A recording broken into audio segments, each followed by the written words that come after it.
Hey guys, welcome back to our channel DK pharma tutorials. Guys, तो आज के इस वीडियो में हम डिस्कस करने वाले हैं पीसीआर के बारे में। तो गाइस, वीडियो को स्टार्ट करने से पहले अगर आप हमारे चैनल पर न्यू हैं तो प्लीज़ हमारे चैनल को सब्सक्राइब कर लीजिए एंड बेल आइकन को प्रेस कीजिए ताकि हमारी आने वाली वीडियो की हर नोटिफिकेशन आप तक पहुँच सके। तो गाइस, आइए बिना देर के स्टार्ट करते हैं हम अपने टॉपिक को। तो गाइस, इस वीडियो में हम सबसे पहले समझने वाले हैं पीसीआर क्या होता है, उसका जनरल सा इंट्रोडक्शन। तो गाइस, पीसीआर का फुल फॉर्म होता है पॉलीमरेज चेन रिएक्शन। तो इस पॉलीमरेज चेन रिएक्शन एक बहुत ज़्यादा इंपॉर्टेंट टेक्निक है लार्ज क्वांटिटी में डीएनए मॉलिक्यूल्स को सिंथेसिस करने के लिए। तो इसको हम एग्जांपल से समझते हैं। ठीक है, जैसे कि यहाँ पे हमारा एक सिंगल डीएनए दिया गया है। ठीक है, ये इसका 3 हाइड्रोक्सी इंड है एंड ये है इसका 5 हाइड्रोक्सी इंड है। ठीक है, तो ये जो है इसके जस्ट अपोजिट होता है दूसरे स्टैंड में। ठीक है, तो हम इस सिंगल डीएनए से यहाँ पे मल्टीपल्स कॉपी ऑफ डीएनए जो है यहाँ पे सिंथेसाइज कर रहे हैं। ठीक है, तो जो हमारा पॉलीमरेज चेन रिएक्शन है वो नंबर्स ऑफ डीएनए को सिंथेसिस करने के लिए बहुत ज़्यादा यूजफुल टेक्निक होता है। तो क्या इस पॉलीमरेज चेन रिएक्शन का आखिर यूज़ क्यों किया जाता है, इसको हम समझते हैं। तो क्या जैसे कि अगर कोई भी अगर आपको डायग्नोसिस करना है किसी भी चीज़ का, किसी भी डिसीज़ का, ठीक है, तो वो जो है पॉलीमरेज चेन रिएक्शन उस डायग्नोस्टिक के लिए बहुत ज़्यादा हेल्पफुल होता है। ठीक है, जैसे कि आपने सीआईडी वगैरह में देखा होगा कि अगर कोई छोटा सा भी क्लू मिल जाता है, कोई भी या चमड़ी वगैरह या कोई भी बाल वगैरह, ठीक है, तो उससे वो लोग जो है वो क्रिमिनल का पता लगा लेते हैं। ठीक है, तो वो क्या करते हैं, उसमें मल्टीपल्स कॉपी ऑफ डीएनए जो है वो सिंथेसाइज करते हैं उस छोटे से क्लू के थ्रू। तो उसी मतलब इसी का यूज़ किया जाता है, इसी टेक्निक का, पीसीआर टेक्निक का। किसी भी अगर कोई भी छोटा सा आपको क्लू मिल जा रहा है, ठीक है, तो उससे वो multiples copy of DNA synthesize करके आसानी से उसका पता लगा सकते हैं। ठीक है, तो हम इसको समझते हैं। PCR is a laboratory technique for the generating large quantity of specified DNA. ठीक है, तो हमने जैसे कि इसको बताया कि एक बहुत ज़्यादा इस इंपॉर्टेंट टेक्निक होता है लार्ज क्वांटिटी में डीएनए मॉलिक्यूल्स को सिंथेसिस करने के लिए। PCR a self free amplification technique for the synthesising multiples identical copy of DNA of interest. ठीक, तो ये एक सेल्फ फ्री एम्प्लीफिकेशन टेक्निक होता है जिसमें हम मल्टीपल आइडेंटिकल कॉपी डीएनए के सिंथेसाइज करते हैं। It generate millions of copy from the very small quantity of DNA in a few hours. तो गाइस देख सकते हैं कि आप फ्यू हावर्स में ही आपको यहाँ पे मल्टीपल्स मतलब मिलियंस कॉपी ऑफ डीएनए जो है वो जनरेट हो जा रहा है। ठीक है, मतलब ये जो है 4 to 5 मिनट लगता है गाइस इसको वन साइकिल को कंप्लीट करने के लिए। तो गाइस 4 to 5 मिनट जो है बहुत कम टाइम होता है, तो ये बहुत ज़्यादा एक रैपिड प्रोसेस है बोल सकते हो। ठीक है, जिसमें हम नंबर्स ऑफ डीएनए को आसानी से सिंथेसाइज कर सकते हैं। तो ये है इसका इंट्रोडक्शन। देन हम देखते हैं इसके प्रिंसिपल को। ठीक है, तो सबसे पहले हम क्या करते हैं कि जो हमारा डीएनए स्ट्रैंड रहता है उसको डीनेचुरेट करते हैं और उसको टू इंडिविजुअल स्ट्रैंड में उसको कन्वर्ट करते हैं। देन उसके बाद जो हमारा स्ट्रैंड रहता है उसको हम हाइब्रिडाइज करते हैं प्राइमर्स के साथ। ठीक है, तो रीनेचुरेशन की जो प्रोसेस होती है उसमें उसको हाइब्रिडाइज किया जाता है प्राइमर्स के थ्रू।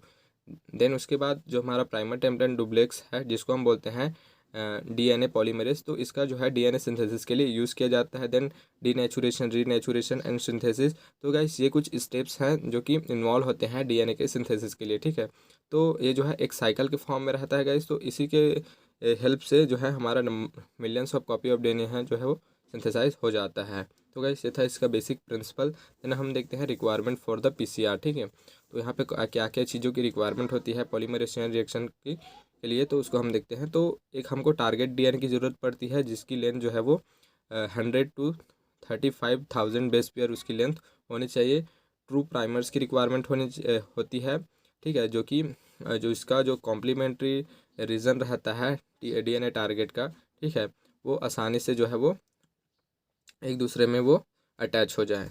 Then 4 deoxyribonucleotide. ठीक है, तो यहाँ पे DATP, DCTP, DGTP, DTTP, तो ये जो है डीऑक्सीराइबोन्यूक्लियोटाइड्स होता है जिसका यूज़ किया जाता है।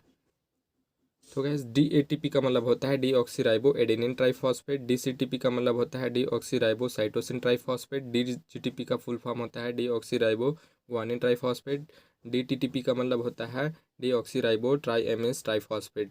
तो ये है इसके फुल फॉर्म्स। एंड हमको लगता है एक डीएनए पॉलीमरेज जो कि 95 डिग्री सेल्सियस टेम्परेचर को विथस्टैंड करना चाहिए, मतलब वो हीट स्टेबल होना चाहिए। ठीक है, तो ये है रिक्वायरमेंट्स ऑफ पीसीआर। ठीक है, तो ये सब चीज़ें जो है वो रिक्वायर होती है numbers of copy of DNA synthesize करने के लिए। देन अब हम देखते हैं स्टेजेस ऑफ पीसीआर। ठीक है, तो यहाँ पे 3 स्टेजेस होते हैं गाइस इसके, डीनेचुरेशन, रीनेचुरेशन और एनेलिंग, एंड थर्ड है सिंथेसिस। ठीक है, तो ये ये 3 जो है स्टेप है इन्वॉल्व होते हैं डीएनए के सिंथेसिस के लिए। तो यही प्रोसेस जो है बार बार होती है और नंबर्स ऑफ डीएनए मॉलिक्यूल जो है वो सिंथेसाइज हो जाते हैं।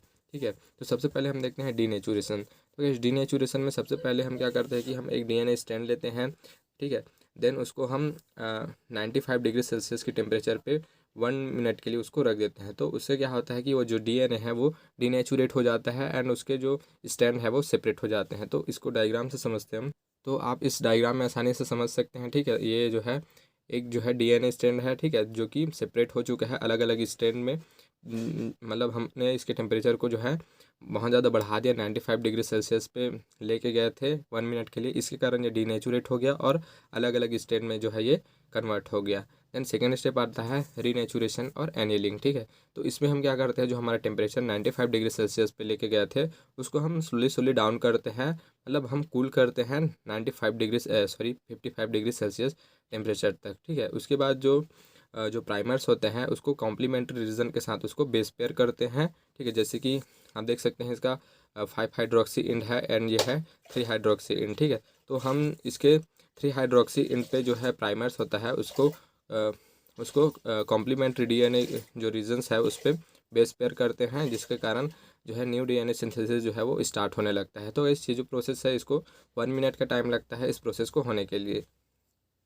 देन इसके बाद थर्ड स्टेप आता है सिंथेसिस एंड प्राइमर एक्सटेंशन। ठीक है, तो जैसे ही डीएनए सिंथेसिस स्टार्ट होने लगता है 3 हाइड्रोक्सी इंड पे, तो जो हमारा प्राइमर्स होता है उसको हम एक्सट्रैक्ट कर लेते हैं एंड जो हमारा कॉम्प्लीमेंट्री डीएनए स्ट्रैंड है वो आपस में वो ज्वाइन हो जाते हैं। तो ये जो स्टेप है इसको 2 मिनट का टाइम लगता है और हमको जो है नंबर्स ऑफ कॉपी डीएनए जो है सिंथेसिस होते हुए दिखाई देते हैं। तो आप इस डायग्राम में समझ सकते हैं कि किस तरह से यहाँ पे हमारा जो प्राइमर्स हैं, ठीक है, वो इसके 3 हाइड्रोक्सी इन पे डीएनए के सिंथेसिस जो है वो स्टार्ट करने लगा है। और जैसे ही फिर हमने क्या किया, ये पूरी तरह से सिंथेसाइज हो जाता है। ठीक है, मतलब इस स्टार्ट होने लगता है तो हम इस प्राइमर को यहाँ से एक्सट्रैक्ट कर लेते हैं। देन फिर जो है अलग अलग यहाँ पे देख सकते हो आप डायग्राम में कि अलग अलग डीएनए स्ट्रैंड जो है वो बन जाते हैं। तो इस तरह से millions of copy of DNA का सिंथेसिस होता है सिंगल डीएनए मॉलिक्यूल्स से।